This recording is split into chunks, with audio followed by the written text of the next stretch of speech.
Okay. No long intro. I'll start.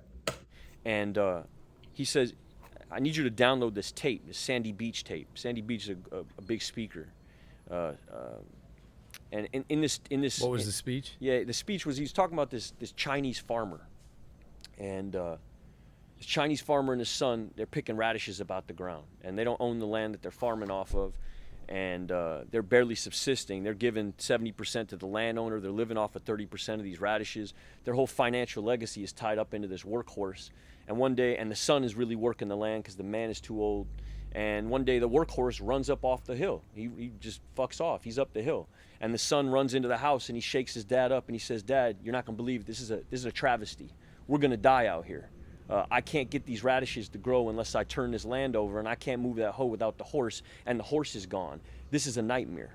And the old man, nonplussed, looks at his son. He goes, "I don't know what this is, son. I don't know if it is a nightmare. I can't call it."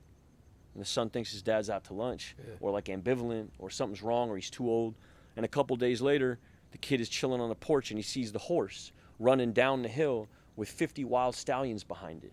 And they run into the paddock, and he locks the paddock, and he runs inside, and he hits the dad. He's like, "Man, this is, fuck radishes. Like, we're rich, you know. We're in the horse business. We're in the horse trading business now. This is a miracle, Dad. I'm gonna go tell everybody we're trading horses now." And the father looks at his son, nonplussed again, and says, "I don't know what this is. I don't know if it's a miracle. I can't call it." And a couple more days pass, and the son's trying to break these horses down, domesticate these horses. He doesn't know anything about horses. He's a radish farmer. So one of the horses ain't having it. He rears up, kicks him in his leg. It's like 1400s China. There's no Kaiser Permanente. His shit is shattered. Yeah. They wrap him in some like tobacco leaves and sprinkle some mint on it. Go sit in a chair for a while, and he's wailing, and the townspeople hear about it. And the townspeople run up on the little shack, and, "Oh man, what are you gonna do? You know, you can't domesticate these horses. You can't move this hoe. You guys are fully fucked. I don't know what you're gonna do, but this is pretty much the end, right? Like, this is a nightmare." And the old man says, "I don't know what this is." He looks at his son's leg. He goes, "I don't know what this is. I can't really call it." A couple more days pass. He's sitting with his son. He's trying to calm him down. He's in the middle of pain, and they hear this thunderous noise, and they look up on the ridge line, and they see 5,000 samurai on horseback running towards their little hut. And the commanding officer gets off his horse and says, "Give us your son. We're going to fight the Maoist army." And he looks at his son's leg, and he looks back at the samurai army, and he goes, "I would, but he can't get out the chair. You know, he can't get on his, he can't. No, I can't. I would, but I can't. He's crippled." And the man gets back on his horse, and 8,000 men ride off to their death. So to the son, losing the workhorse was bad. Gaining 50 was a stroke of luck. Losing use of his leg was unfortunate. But ultimately it led to him keeping his life, which is priceless. I like this story because it really resonates. Very few occurrences in our life can be accurately judged as good or bad, fortunate or unfortunate, lucky or unlucky, because they're just a piece of the whole story. How many times in life do we think that a bad day is the worst day, or a good occurrence is the best case scenario, and end up wrong about both? Maybe I'm speaking for myself there, but I do it often. This story reminds me that every big day, every bad day, every small choice plays a part in putting you exactly where you are right now, which is arguably where you're supposed to be. And that leads to a longer philosophical question that would have us talking for hours, so we'll leave that there.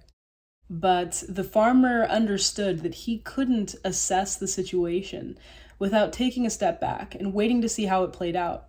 And even then, life is uncertain. Odds are he couldn't have predicted the army coming to town. He simply couldn't call it. I think this is a nice story to remember when a down day has you too low, or when a good day has you too high. And of course, that's just what I took out of this story, so you'll have to let me know what it made you think. As far as this podcast, it's called Real Ones.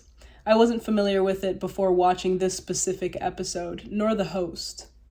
It was just on my landing page enough days that I finally clicked on it. But I'm glad I did, because I may not have heard this story otherwise.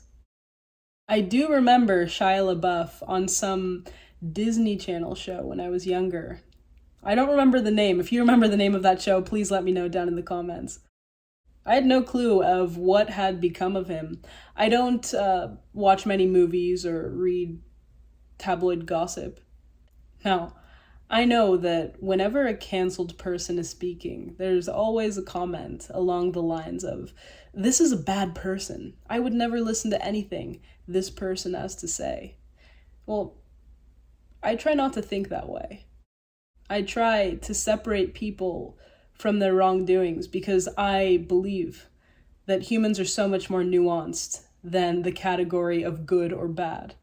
And when I feel that I can't separate, I remind myself that that's a quality of the sort of woman that I want to be. So perhaps this is a personal thing. But it's not my task to judge him. I merely liked his rendition of this Chinese proverb. And if anything, it just reiterated for me that there's a lesson to be learned from almost anyone if you're willing to listen, if you're open to listen. I understand not everyone thinks that way. That's completely fine. I don't know if my way is right. That's just where I stand. So, to each their own. But for today's literary recommendation, The Alchemist by Paulo Coelho. It's a story about this boy who thinks he knows what he wants, and then goes on a journey and starts finding everything he didn't know he was looking for. There's come-ups and setbacks, and for some reason I'm relating it back to the farmer's son, and perhaps the larger conversation of this podcast as well. If you've already read it, let me know if you like it. And as always, I'll look for a free audiobook version of The Alchemist here on YouTube. If I can find that, I'll link it in the bio for you. And if not, I'll just link the title. So let me know what you think about any of this. And as always, thanks for watching with me. Preview.